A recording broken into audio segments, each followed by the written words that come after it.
ಮಹಾಮಾರಿ ಕೊರೋನಾಗೆ ಬ್ರೇಕ್ ಹಾಕಬೇಕಿದ್ರೆ ಸಾಮಾಜಿಕ ಅಂತರ ಕಾಯ್ದುಕೊಳ್ಳುವುದು ಅತಿ ಮುಖ್ಯವಾಗಿದೆ. ಆದರೆ ಪಡುಬಿದ್ರೆ ಗ್ರಾಮದ ಹೃದಯ ಭಾಗದಲ್ಲಿರುವಂತಹ ಹೈಟೆಕ್ ಮೀನು ಮಾರುಕಟ್ಟೆಯಲ್ಲಿ ಸಾಮಾಜಿಕ ಅಂತರವೇ ಇಲ್ಲದಂತೆ ವ್ಯಾಪಾರ ವಹಿವಾಟು ನಡೀತಾ ಇದೆ. ನೂರಾರು ಮಂದಿ ಗುಂಪು ಸೇರಿ ಮೀನುಗಳ ಏಲಂ ಪ್ರಕ್ರಿಯೆ ನಡೀತಾ ಇದ್ದು ಜನತೆ ಆತಂಕಕ್ಕೆ ಒಳಗಾಗ್ತಾ ಇದ್ದಾರೆ. ಸರ್ಕಾರ ನಾಡದೋಣಿ ಮೀನುಗಾರಿಕೆಗೆ ಅವಕಾಶವನ್ನು ಕಲ್ಪಿಸಿದ್ರು ಅದನ್ನು ಮಾರಾಟ ಮಾಡೋದಕ್ಕೆ ಸೂಕ್ತ ಮಾರ್ಗದರ್ಶನ ನೀಡದ ಹಿನ್ನೆಲೆಯಲ್ಲಿ ಇಂತಹ ಸಮಸ್ಯೆ ಉದ್ಭವಿಸಿದೆ. ಈ ಮಾರ್ಕೆಟ್ನ ಪಕ್ಕದಲ್ಲೇ ಪೊಲೀಸ್ ಠಾಣೆ ಇದ್ರೂ ಕೂಡ ಈ ದುರಂತವನ್ನ ಕಣ್ಣಾರೆ ಕಂಡರೂ ಪೊಲೀಸರು ಯಾವುದೇ ರೀತಿಯಲ್ಲಿ ವಿರೋಧ ವ್ಯಕ್ತಪಡಿಸಲಾಗದಂತಹ ಅಸಹಾಯಕ ಸ್ಥಿತಿಯಲ್ಲಿದ್ದಾರೆ.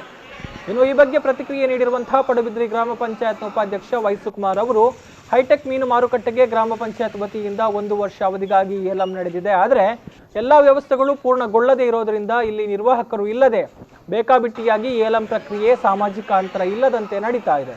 ಈ ಬಗ್ಗೆ ಗ್ರಾಮ ಪಂಚಾಯತ್ನಲ್ಲಿ ಪೊಲೀಸ್ ಇಲಾಖೆಯನ್ನು ಸೇರಿಸಿ ಸಾಮಾಜಿಕ ಅಂತರವನ್ನು ಪಾಲಿಸಿ ಗ್ರಾಮ ಪಂಚಾಯತ್ ಸದಸ್ಯರ ಸಭೆಯನ್ನು ನಡೆಸಿ ನಿರ್ಧಾರವನ್ನು ಕೈಗೆತ್ತಿಕೊಳ್ಳಲಾಗುತ್ತೆ.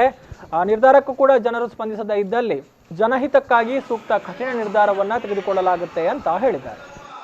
ಟೆಂಡರ್ ಆಗಿತ್ತು. ಟೆಂಡರ್ನವರು ಕೊರೋನಾ ಬಂದದ ನಂತರ ತಮಗೆ ನಿರ್ವಹಣೆ ಮಾಡಲಿಕ್ಕೆ ಆಗುವುದಿಲ್ಲ ಎನ್ನುವಂಥದ್ರಿಂದಾಗಿ ಕೈಬಿಟ್ಟಿದ್ದಾರೆ. ಇವಾಗ ಯಾರು ಕೂಡ ಅದರದ್ದು ಜವಾಬ್ದಾರಿ ತೆಗೆದುಕೊಂಡು ಮುಂದುವರಿಸ್ಕೊಂಡು ಹೋಗ್ತಾ ಇಲ್ಲ. ಅದಕ್ಕೆ ನಾವು ನಿನ್ನೆ ತುರ್ತಾಗಿ ಮೀಟಿಂಗನ್ನು ಕರೆದು ಯಾರಿಗೆ ಟೆಂಡರ್ ಆಗಿದೆ ಅವರನ್ನು ಕರೆದು ನೀವು ಮುಂದುವರಿಸದಿದ್ದರೆ ಬೇರೆಯವರಿಗೆ ಹತ್ರ ಮಾತಾಡಿಕೊಂಡು ಇದಕ್ಕೆ ಸರಿಯಾದ ಪ್ರಕ್ರಿಯೆಯನ್ನು ಮಾಡಬೇಕಾಗ್ತದೆ. ಇವತ್ತಿನ ಪರಿಸ್ಥಿತಿ ನೋಡುವಾಗ ಇದು ಅಷ್ಟು ಸರಿಯಾದ ರೀತಿಯಲ್ಲಿ ನಡೀತಾ ಇಲ್ಲ. ಸೊ ನಮ್ಗೆ ಕೂಡ ಬೇಸರ ಆಗ್ತದೆ. ಜನರು ಹೇಳಿದಾಗ ಕೇಳ್ತಾ ಇಲ್ಲ. ಸೋಮವಾರದೊಂದು ಹೊಸ ಗುತ್ತಿಗೆದಾರರಿಗೆ ಕೊಟ್ಟು ಅವರ ಮುಖೇನ